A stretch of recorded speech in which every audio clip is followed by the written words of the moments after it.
Hey guys, the final patch for 9.5 just dropped and we're just under 2 weeks away from set 10, which means this will be my last video for this set. I'll be starting to make guides for set 10 in the coming weeks, but if you want to get that last bit of climbing in before the end of the season, then this video is for you. Both Ixtal and Xorn have received a lot of buffs this patch, which has made way for a new variation of rogues, which ditches the 4 gunners and instead plays 4 Xorn. If you're familiar with the 4 gunner 4 rogue build, then this is very similar to that, but instead of staying level 7 to 3-star all of your 3 costs, you push to 8 and put in Xorn. As long as you're uncontested, this comp should be very easy to one-trick and get top 4s. As this composition relies heavily on certain items, the legend you should use is TF, and you should take Pandora's items at 2-1 every game, regardless of the other choices. For your other augment options, anything relating to rogues or re-rolling are great for this comp. One standout augment is Idealism, as you want 2 Hands of Justice on Echo, and this not only increases the damage of the units holding one, but also gives you one as well. Speaking of items, as you're taking Pandora's, it doesn't really matter what items you get, but you should prioritise the AP items on Echo and the AD items on Graves. You don't slam any other items other than the ones shown, and instead you want to wait for the components to roll into the ones you need. These 2 units are the main ones you want to itemise, but as I'll mention later on, they can be placed on other units too. For the early game, there are some great options for opening boards, as the majority of your units are low cost, so you can start picking up your key units very early on.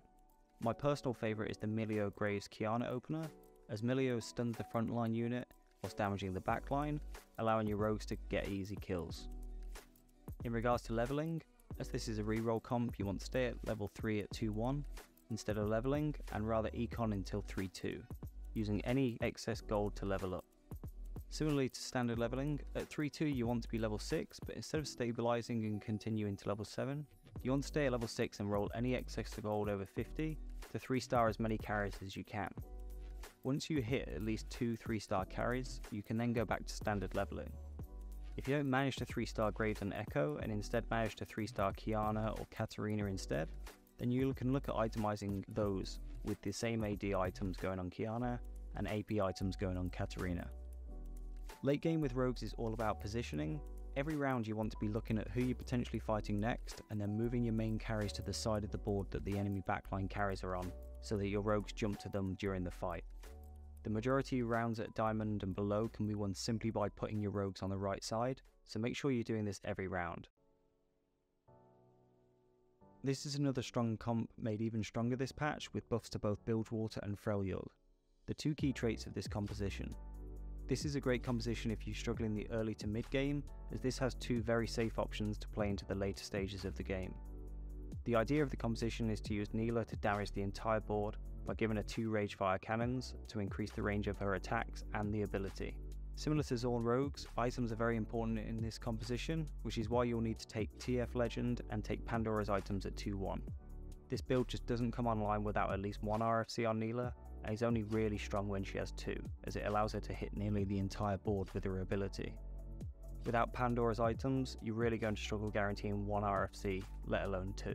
For the other augments, any combat related augments such as Healing Orbs or Cybernetic Leech are great, but you could also look at picking up You Have My Bow to guarantee at least 1 bow and a boost to everyone's attack speed. You should also look out for Freljord related augments such as the Soul to get the stun that 3 Freljord provides. For items, of course your main priority should be itemizing Nilah, specifically the 2 RFCs, and then a Giant Slayer to deal with the frontline tanks of the enemy. Your second priority should be making Sejuani as tanky as possible to buy time for Nilah, and any additional components should be used to make utility items for Nautilus, such as Sunfire Cape and even Shroud. If you do pick up any AP items, you can throw them on MF, or you can throw them on Gangplank if you manage to find him. In the early game, you want to play your strongest board, looking out for openers relating to Bilgewater or Ionia. Both transition very well into this hybrid comp in the late game, so finding any of these openers should give you a pretty safe early to mid game. As it's a standard leveling comp, you want to hit levels at the key stages of the game, such as 4 at 2-1, 5 at 2-5, 6 at 3-2, and 7 at 4-1. Once you level up to stage 6 at 3-2, depending on if you went down the Bilgewater or Ionia route in the early game, you should aim to have a board something like these 2 shown here. Depending on your health and how strong the lobby is, you'll have 2 options. If you're low in health and somewhere in the bottom of the table and have been losing most rounds, then you want to slightly roll down here to 2-star some units, but only down to 30 or 20 gold at a maximum. If you're relatively healthy or on a win streak, then you can stay as you are and buy XP with any of your excess gold over 50. Once you get to stage 3-5, if you can level to 7 and still have 30 gold left, then you should do so, as the increased chance of 4 costs make up for the interest you lose by doing that. Then at 4-1, if you didn't already level to 7, then you want to do that now and then roll down. Ideally, you want to have either a 2-star frontline like Sejuani or Jarvan and at least 1 Nilah, or just a 2-star Nilah is fine. Once you have that, you should be able to stop rolling and econ back up and start leveling to 8. Moving into the late game, you want to be hitting level 8 at either 5-1 or 5-5, depending on how much you roll down at 4-1 to stabilize. Then, depending on how healthy you are and how lucky you are, you should end up with one of these two boards. One is the standard that you'll hit most of the time, and the other is the high roll version with GP. So this comp has been dominating the meta for a while now, and although I can't stand this composition and how popular it is at the minute, it would feel wrong not to include it just because I don't like it. You need the Demacia emblem for this comp to shine, which is why the Earth Legend is a must to go get the augments that guarantee emblems. As this is primarily a 4-cost carry comp, split between Fiora and Mordekaiser, you should use a standard leveling strategy to ensure you give yourself the best chance of hitting those 4 costs at the right stages of the game. The only exception to this is if you find more than 3 KOs early on in the game before stage 3. In that case, you can look at staying level 5 and roll any excess gold over 50 to get KO 3-star and building Guinsoo's Honor before continuing the rest of the comp. The augments for this comp are fairly straightforward, as I mentioned. You want to take the Earth Legend augment that guarantees an emblem, whether that be branching out in the tier 1 or the Ancient Archives in tier 2 and 3. For other tier 1 augments, you want to look out for any strong combat related augments such as Cybernetic Bulk and Healing Orbs. Tier 2 you want to look out for the Demacia Crest and Petricide Shackles, and for tier 3 you want to look out for the Demacia Crown and Cybernetic Bulk.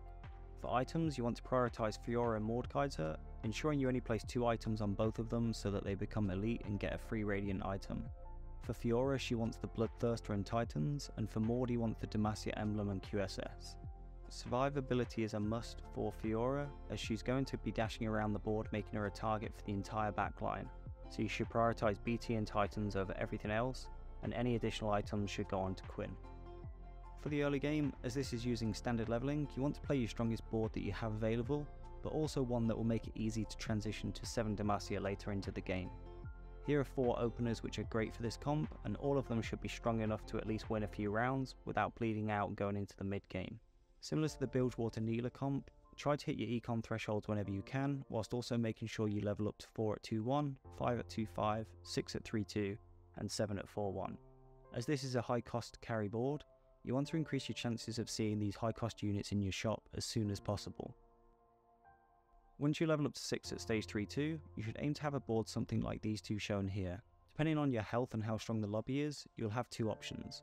If you're low in health and somewhere in the bottom of the table and you've been losing most rounds, then you'll slightly roll down here to 2-star some units, but only down to 30 gold with this comp, as going any lower is going to be too difficult to stabilise and manage to hit 7 Demacia. If you're relatively healthy or on a win streak, then you can stay as you are and buy XP with any of your excess gold over 50. If you get to stage 3-5 and you can level to 7, then you should do so. Then at 4-1, if you didn't already level to 7, then you want to do that now, and then roll down and look for any Demacia or Slayers as you do. Ideally, you want to have either a 2-star frontline like Jarvan, or a 2-star carry in Mord or Fiora. Once you have that, you should be able to stop rolling and econ back up and start leveling to 8. Moving into the late game, similar to the Bilgewater Nilah comp again, you want to level to 8 at either 5-1 or 5-5 depending on how much you roll down at 4-1. You then want to roll down all your gold for a final time to hopefully 2-star any 4 costs that you haven't already, as well as picking up Aatrox if you see him. If you're at this point, then it's most likely a guaranteed top 4. And finally, my favourite comp of the set. I've actually put out a dedicated guide to this comp as I used it to one trick to masters, so if you're interested in this composition, I'll leave a link in the description below for you to give that a watch. That's it for this video and set now. I'm going to start playing set 10 on the PB now and preparing guides for the best comps on release, so if you want to see more guides like this for the new set, then go ahead and subscribe to the channel. Thanks for watching.